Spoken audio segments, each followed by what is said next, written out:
ഗിഫ്റ്റോ? Never. ഭാവിയെ ഞാൻ കഷ്ടപ്പെട്ട് അധ്വാനിച്ച് ഉണ്ടാക്കിയതാ.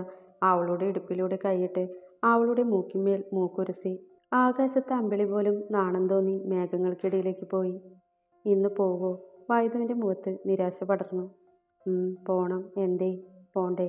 ത്രിലോക് മുഖം കുനിച്ചു നിൽക്കുന്നവളുടെ മുഖത്തേക്ക് തലതാഴ്ത്തി നോക്കി. പോവണ്ടെന്ന് പറഞ്ഞാൽ പോവാണ്ടിരിക്കോ? പിന്നല്ലാതെ. വേണ്ട, പൊക്കോ. എല്ലാം ശരിയായിട്ട് വന്നാൽ മതി. ത്രിലോക് അത് കേട്ട് ചിരിച്ചു. ഉറക്കമിളയ്ക്കണ്ട. രണ്ടാളും താഴേക്ക് വന്ന് വൈദുവിനെ ബെഡിൽ കിടത്തി. പോയിട്ട് വരാം. ത്രിലോക് അവളുടെ നെറ്റിയിൽ ചുംബിച്ചു.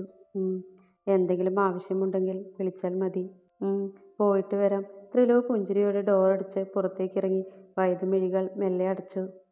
ത്രിലോകിനെ കണ്ടതും മുരുകൻ ഓടി വന്നു. ഞാൻ പറഞ്ഞ പോലെ ഹോസ്പിറ്റൽ പോയാൽ മതി. ഡോക്ടർ നമ്മുടെ ആളാ, ത്രിലോക് പറഞ്ഞു. മുരുകൻ കാറിൻ്റെ ഡോർ തുറന്നു കൊടുത്തു. ത്രിലോക് കാറിൽ കയറി. കാർ മുന്നോട്ട് പോകുമ്പോൾ വൈദുവിൻ്റെ മുഖമായിരുന്നു മനസ്സിൽ. ഇനി അധികം അവളെ തനിച്ചാക്കാൻ പാടില്ല. തൻ്റെ കുഞ്ഞും കൂടി ഉള്ളതാണ്. ഈ സമയത്ത് അവൾ ഏറ്റവും കൂടുതൽ തൻ്റെ പ്രസൻസ് ആഗ്രഹിക്കുന്നുണ്ട്. ത്രിലോക് ചിന്തയോടെ സീറ്റിലേക്ക് ചാരി. എല്ലാം വേഗത്തിൽ വേണം, ഉടനെ തന്നെ. ത്രിലോക് തൻ്റെ ഫോൺ എടുത്തു. പിറ്റേന്ന് രാവിലെ മോഹിനി ത്രിലോകിനെ കാണാൻ വന്നു. കുളിച്ച് ഡ്രസ്സ് മാറുന്നതിനിടയ്ക്കാണ് മോഹിനി മുറിയിലേക്ക് വന്നത്. അപ്പച്ചി വാ. എന്താ രാവിലെ തന്നെ? ത്രിലോക് ഷർട്ടിൻ്റെ കൈമടക്കി വെച്ചു. വെറുതെ. നീ ഇറങ്ങാൻ തുടങ്ങുമായിരുന്നോ? മോഹിനി ചെറിയ സെറ്റിയിലേക്ക് ഇരുന്നു. ഞാൻ വന്നത് നീ പറഞ്ഞ കാര്യങ്ങൾ ഒന്നുകൂടെ ഓർമ്മിപ്പിക്കാനാണ്. നിന്റെ വിവാഹം ഞാൻ ഉറപ്പിക്കട്ടെ?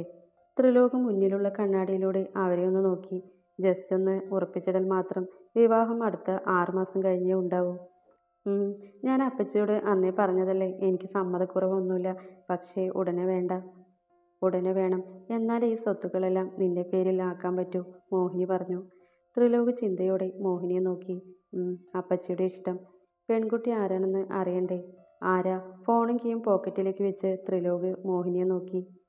അത് പിന്നെ നീ അറിയുന്ന കുട്ടിയാ, നമ്മുടെ ഹോസ്പിറ്റൽ സൂപ്രണ്ട് വിശാഖൻ്റെ മകൾ വിജിത. മോഹിനി ചെറിയ വിക്കലോടെ പറഞ്ഞതും ത്രിലോക് ഒന്ന് പുച്ഛിച്ച് ചിരിച്ചു. ആ കുട്ടിയോ? ആ കുട്ടി അജിയുടെ പിറകെ നടന്നതല്ലേ? ത്രിലോകിൻ്റെ ആ പറച്ചിലിൽ കുറച്ച് പുച്ഛം കലർന്നു. മോഹിനി അത് കേട്ടതും വിളറി. അത് ശരിയാ, ഞാൻ ആ കുട്ടിയുടെ മനസ്സിൽ അങ്ങനെ ഒരു ആഗ്രഹം കൊടുത്തത്. അവനു ഞാൻ പറഞ്ഞത് കേട്ടില്ല. നീയെങ്കിലും. മോഹിനി കണ്ണുകൾ തുടച്ചു. ഏയ് അപ്പച്ചി, എന്താ ഇത്? അപ്പച്ചി പറയുന്ന ഏത് പെണ്ണിനെയും ഞാൻ കെട്ടാൻ തയ്യാറാ. അത് വിജിതയാണെങ്കിൽ വിജിത. ത്രിലോക് അവരുടെ കയ്യിൽ പിടിച്ചു പറഞ്ഞതും മോഹിനി കണ്ണീരോടെ എഴുന്നേറ്റു. എന്നാൽ അപ്പച്ചി അടുത്ത സൺഡേ ഉറപ്പിക്കട്ടെ, പേരിനൊരു ചടങ്ങ്. പിന്നെ അച്ഛനോടും അമ്മയോടും മെല്ലെ സൂചിപ്പിച്ചാൽ മതി. എത്രയായാലും അവരുടെ സ്വന്തം മകളല്ലേ, മനപ്രയാസം കാണും, മോഹിനി പറഞ്ഞു. എനിക്ക് കുറച്ച് പ്രൈവസി വേണം അപ്പച്ചി. ഈ ന്യൂസൊന്നും ഫാമിലി വിട്ട് പുറത്തേക്ക് പോവരുത്. എല്ലാവരും ഒരുപോലെ ആവില്ലല്ലോ, ത്രിലോക് പറഞ്ഞു. അത് ഞാൻ വാക്ക് തരുന്നു. ഞാൻ ഇറങ്ങട്ടെ? ത്രിലോക് ചെറിയ പുഞ്ചിരിയോടെ തലയാട്ടി. അപ്പച്ചി മുറിയിൽ നിന്ന് ഇറങ്ങിയതും ത്രിലോക് ഫോൺ എടുത്തു. ഓഫീസിൽ മീറ്റിംഗ് കഴിഞ്ഞ് ഇറങ്ങിയപ്പോഴാണ് അജി ദേഷ്യത്തോടെ വന്നത്. എന്തു പറ്റി? ത്രിലോക് തൻ്റെ ക്യാബിനിലേക്ക് നടന്നു. നീ അവളുമായുള്ള വിവാഹത്തിന് സമ്മതിച്ചോ? നിനക്ക് പ്രാന്താണ്. വൈദേഹി മരിച്ചത് നന്നായി. ഇല്ലെങ്കിൽ അജി, വാക്കുകൾ സൂക്ഷിച്ച് ഉപയോഗിക്കണം, ത്രിലോക് ചൂടായി. മിയ പെട്ടെന്ന് ഡോർ തുറന്നതും വേഗം അടച്ചു. അജി മിയെ ഒന്ന് നോക്കി ദേഷ്യത്തിൽ തന്നെ പുറത്തേക്കിറങ്ങി. മിയ, ത്രിലോക് വിളിച്ചു. മിയ ചെറിയ ഭയത്തോടെ വേഗം ഉള്ളിലേക്ക് കയറി. ഈ ഫയൽസ് ചില കറക്ഷൻ വരുത്തിയിട്ടുണ്ട്. നോക്കിയിട്ട് 2 കോപ്പി എടുക്കണം. ത്രിലോക് അവൾക്ക് നേരെ ഫയൽസ് നീട്ടി. മിയ അത് വാങ്ങി തലതാഴ്ത്തി നടന്നു. ഏയ് പോട്ടെ. ത്രിലോക് സാർ എന്തെങ്കിലും മനസ്സിൽ കണ്ടു കാണും, അതാവും. ചിലപ്പോൾ നമ്മളോട് പറയാൻ പറ്റാത്ത എന്തെങ്കിലും ആണെങ്കിലോ? നെമി അജിയുടെ തോളിൽ മെല്ലെ തഴുകി. അജി സംശയത്തോടെ നെമിയെ നോക്കി. എന്നോട് പറയാൻ പറ്റാത്ത എന്ത് കാര്യമാവന്? നിനക്കറിയോ, ചെറുപ്പം മുതൽ ഒരുമിച്ചായിരുന്നു. ജയ ആൻറ്റിയുടെ കാര്യം പോലും അവൻ എന്നിൽ നിന്ന് മറച്ചിട്ടില്ല. അജിയുടെ സ്വരം ഇടറി. വേറെ ഏത് പെൺകുട്ടിയാണെങ്കിലും ഞാൻ സമ്മതിച്ചേനെ. പക്ഷേ ഇത്. അജി സ്വസ്ഥത കിട്ടാതെ ചെയറിൽ നിന്നും എഴുന്നേറ്റു. നെമി അവനെ എന്ത് പറഞ്ഞ് ആശ്വസിപ്പിക്കുമെന്ന് അറിയാതെയിരുന്നു. ഈവനെ ഇറങ്ങാൻ നിൽക്കുമ്പോൾ ത്രിലോക് അജിയുടെ ക്യാബിനിൽ ഒന്ന് കയറി. അജി, വർമ്മ ഗ്രൂപ്പിൻ്റെ ആ ഫയൽസ് നോക്കി സൈൻ ചെയ്ത് അയച്ചോ? ഇല്ല. അജി അവനെ നോക്കാതെ ദേഷ്യം മടക്കി പിടിച്ച് മുഖം താഴ്ത്തി. എന്തുകൊണ്ട്? അവരുമായുള്ള എഗ്രിമെൻറ്റ് ഇമ്പോർട്ടൻ്റ് ആണെന്ന് അറിയില്ലേ? അയക്കാം, അജി സിസ്റ്റത്തിൽ നിന്ന് കണ്ണെടുക്കാതെ പറഞ്ഞു. അജി, റിലേഷൻ വേറെ, ബിസിനസ് വേറെ. Don't repeat this. ത്രിലോക് കടുപ്പത്തിൽ പറഞ്ഞു തിരിഞ്ഞതും മോഹിനിയെ കണ്ടു. അവരുടെ മുഖം മങ്ങിയെങ്കിലും ചിരിക്കാൻ ശ്രമിച്ചു. എന്താ അപ്പച്ചി ഇവിടെ? ത്രിലോക് ചോദിച്ചു. ഞാൻ റിങ് വാങ്ങാൻ വിജി താഴെ വെയിറ്റ് ചെയ്യുന്നുണ്ട്, നീയും വാ, മോഹിനി പറഞ്ഞു. അജയ് ദേഷ്യത്തിൽ കയ്യിലിരുന്ന പെൻ മുറുകെ പിടിച്ചു. ഞാനില്ല അപ്പച്ചി, ഇവിടെ കുറേ വർക്ക് പെൻഡിങ് ഉണ്ട്, അപ്പച്ചി പോയി വാങ്ങിക്കോ, ത്രിലോക് പറഞ്ഞു. ശരി. മോഹിനി അജയെ കൂടെ നോക്കിയിട്ട് പുറത്തേക്ക് ഇറങ്ങി. ത്രിലോക് അജയെ നോക്കി. അജയ് മുഖം കയറ്റിപ്പിടിച്ച് സിസ്റ്റത്തെ നോക്കി. ത്രിലോക് ഒന്ന് നിശ്വസിച്ച് പുറത്തിറങ്ങി. പരന്നു കിടക്കുന്ന കായലിലേക്ക് നോക്കി. സിമി കുറച്ചുനേരം നിന്നു. വന്നിട്ട് ടൈം കുറേയായി, ഇതുവരെ ഒന്നും പറഞ്ഞില്ല. ത്രിലോക് കാറിന്റെ ബോണറ്റിലേക്ക് ചാരി നിന്നു. സിമി അവനെ ഒന്ന് നോക്കി. വൈറ്റ് ഷർട്ടും ബ്ലാക്ക് പാൻറ്റും. ഇറുകിയ ഷർട്ട് അവന്റെ ശരീരത്തെ മസിൽസ് എടുത്തു കാണിക്കുന്നുണ്ട്. സൂര്യൻ അസ്തമിക്കുമ്പോൾ അടിക്കുന്ന സിന്ദൂരച്ചോപ്പിൽ അവൻ മൊത്തത്തിൽ തിളങ്ങുന്ന പോലെ. I think I love you, Simi പറഞ്ഞു. നെറ്റിയിലേക്ക് വീണു കിടക്കുന്ന ചെമ്പമുടിയിഴകൾ അവൻ പുഞ്ചിരിയോടെ കയറ്റിവെച്ചു. ലവ് എൻ്റെ മനസ്സിൽ അങ്ങനെ ഉണ്ടായിരുന്ന ഫീലിംഗ് ഇല്ലാതായിട്ട് മാസങ്ങളായി. ത്രിലോക് അലസമായി അവളുടെ അടുത്ത് വന്ന് നിന്ന് കായലിലേക്ക് നോക്കി. എനിക്ക് കഴിയില്ല ത്രിലോക്, നിന്നെ മറക്കാൻ. നിനക്ക് വേണ്ടി ഞാൻ എന്തൊക്കെ. സിമിയുടെ ശബ്ദം ഇടറി. ത്രിലോക് തലചരിച്ച് അവളെ നോക്കി. എനിക്ക് വേണ്ടി, അവൻ നെറ്റിചൊളിച്ചു. ഒന്നുമില്ല, തനിക്ക് ഈ മാരേജിൽ നിന്ന് ഒഴിയാൻ പറ്റൂ. സിമി തൻ്റെ കണ്ണുകൾ തുടച്ചു. അപ്പച്ചിയാണ് മാരേജ് ഉറപ്പിക്കുന്നത്. അപ്പച്ചി പറയുന്നത് അനുസരിക്കാൻ എനിക്ക് കഴിയൂ. അപ്പച്ചി പറയുന്ന പെൺകുട്ടിയെ കണ്ണടച്ച് പോലും താലി കെട്ടാൻ ഞാൻ തയ്യാറാണ്. സിമി എന്നെ മറന്നേക്ക്. ത്രിലോക് അവളെ ഒന്ന് നോക്കിയിട്ട് കാറിലേക്ക് കയറി. അങ്ങനെ മറക്കാനാണോ മനസ്സിൽ പ്രതിഷ്ഠിച്ചത്? അവൻ്റെ കാർ അകന്നു പോകുന്നത് നോക്കി സിമി മനസ്സിൽ പറഞ്ഞു. രാത്രി വൈദ്യുവിനോട് സംസാരിച്ച് എപ്പോഴോ ഉറങ്ങിയെന്ന പോലെ അറിയില്ല. രാവിലെ ഫോൺ നിർത്താതെ ബെല്ലടിക്കുന്നത് കേട്ടാണ് ത്രിലോക് എഴുന്നേറ്റത്. കണ്ണുകൾ തുറക്കാൻ കിട്ടാതെ അവൻ കുറച്ച് സെക്കൻഡ്സ് അങ്ങനെയിരുന്നു. ഫോൺ അറ്റൻഡ് ചെയ്ത് ചെവിയിലേക്ക് വെച്ചു. എപ്പോ? ത്രിലോക് കണ്ണുകൾ വലിച്ചു തുറന്നു. അവൻ വേഗം TV ഓൺ ചെയ്ത് ന്യൂസ് വെച്ചു. ഇന്ന് രാവിലെ ഈ വഴിയിലൂടെ പോയ പാൽക്കാരനാണ് ആദ്യം മൃതദേഹം കണ്ടത്. ഓക്കെ അരുൺ, പാലസ് റോഡിന് താഴെ പെൺകുട്ടിയുടെ മൃതദേഹം കണ്ടെത്തി. മരിച്ചത് സിമി, 23 വയസ്സ്. ഇന്ന് രാവിലെ ഈ വഴിയിലൂടെ പോയ പാൽക്കാരനാണ് ആദ്യം മൃതദേഹം കണ്ടത്. അടുത്ത വാർത്തയിലേക്ക് പോകും മുമ്പ് ചെറിയൊരു ഇടവേള. ത്രിലോക് റിമോട്ട് കയ്യിൽ പിടിച്ച് പകപ്പോടെ ഇരുന്നു. കോൾ കട്ടായി അവൻ എഴുന്നേറ്റു. ഫ്രഷായി ഓഫീസിലേക്ക് പോകുമ്പോൾ ഇന്നലെ കാണാൻ വന്ന സിമിയുടെ മുഖമാണ്. ഓഫീസിലെത്തിയതും നെമി വേഗം ഓടി വന്നു. സിമി ഇന്നലെ അമ്മാവനെ കാണാൻ പോയിരുന്നു, നെമി പറഞ്ഞു. തോന്നി, ത്രിലോക് പറഞ്ഞു. പക്ഷേ എന്തിനായിരിക്കും? ത്രിലോക് അതിന് ഉത്തരം പറയാതെ ഫോൺ എടുത്തു. വൈദു കുറേ തവണ വിളിച്ചിട്ടുണ്ട്. വൈദു അറിഞ്ഞു? നെമി ചോദിച്ചു. അറിയില്ല, ന്യൂസ് ചിലപ്പോൾ കണ്ടു കാണും. നീയും സൂക്ഷിക്കണം, ത്രിലോക് പറഞ്ഞു. നെമി തലയാട്ടി. അത്യാവശ്യമുള്ള ഫയൽസ് നോക്കി മെയിലൊക്കെ ചെക്ക് ചെയ്ത് ഉച്ചയായപ്പോഴേക്കും ഇറങ്ങി. നെമിയും ഉണ്ടായിരുന്നു കൂടെ. സിമിയുടെ ബോഡി പോസ്റ്റ്മോർട്ടം കഴിഞ്ഞ് കിട്ടുമ്പോൾ ഉച്ച കഴിഞ്ഞിരുന്നു. ഒരു മർഡർ ആയതുകൊണ്ടും ന്യൂസ് ആയതുകൊണ്ടും ആളുകൾ കുറച്ചധികം ഉണ്ടായിരുന്നു. ത്രിലോക് റോഡ് സൈഡിൽ നിർത്തിയിട്ട കാറുകൾക്ക് പിന്നിലായി കാർ നിർത്തി. മറുവശത്തും പോലീസ് ജീപ്പും ആംബുലൻസും കിടക്കുന്നുണ്ട്. ത്രിലോകും നെമിയും കൂടെ ഇറങ്ങി. തിരക്കുകൂടി നിൽക്കുന്ന ആളുകൾക്കിടയിലൂടെ വരുമ്പോൾ ത്രിലോകിന്റെ മനസ്സിൽ പണ്ട് അച്ഛൻ മരിച്ച ദിവസമാണ് ഓർമ്മ വന്നത്. പലരുടെയും പെർഫ്യൂം മണം മൂക്കിലേക്ക് അടിച്ചപ്പോൾ നെമിക്ക് ഓക്കാനം വന്നു.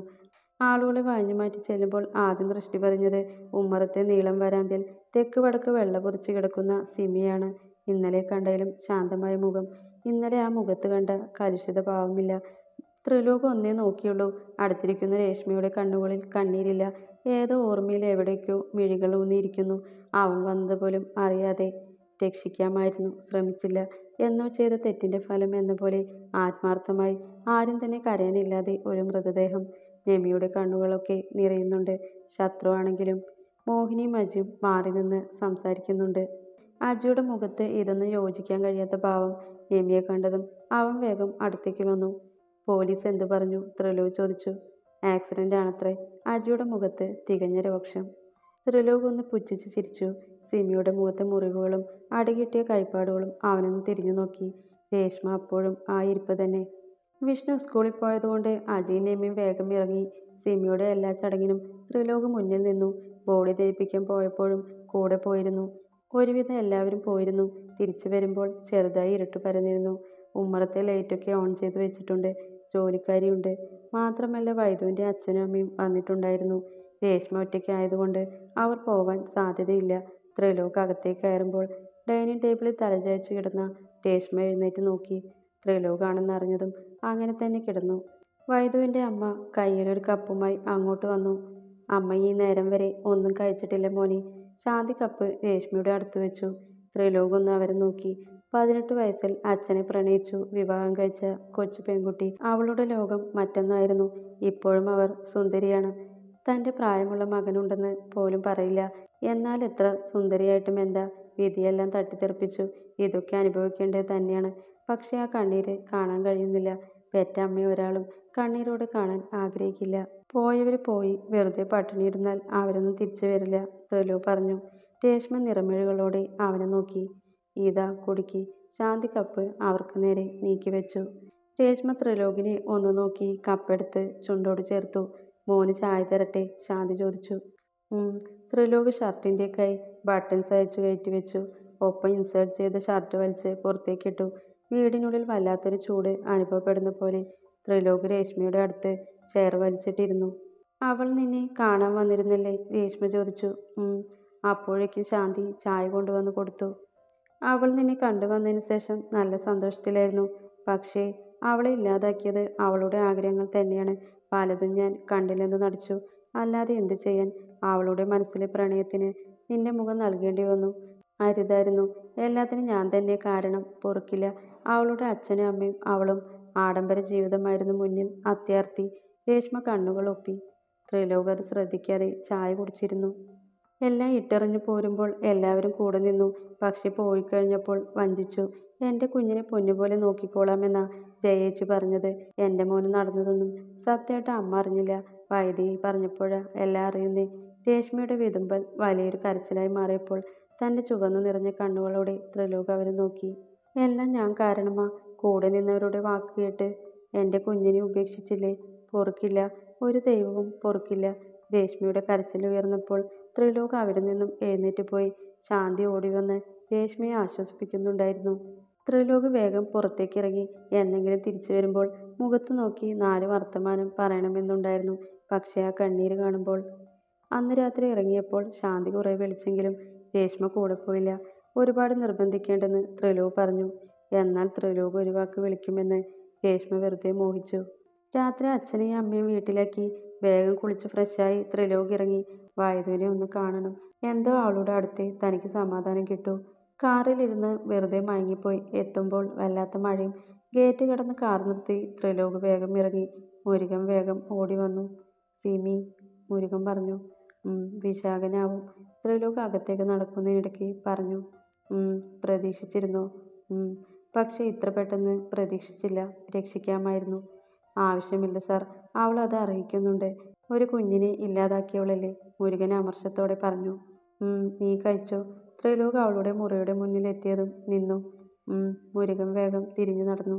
ത്രിലോക് ഡോർ തുറക്കുമ്പോൾ വൈദു അവനെ കാത്തുന്ന പോലെ ഇരിക്കുന്നുണ്ട്. ത്രിലോക് വേഗം ഉള്ളിലേക്ക് കയറി അവളുടെ മടിയിൽ തലവെച്ച് കിടന്നു.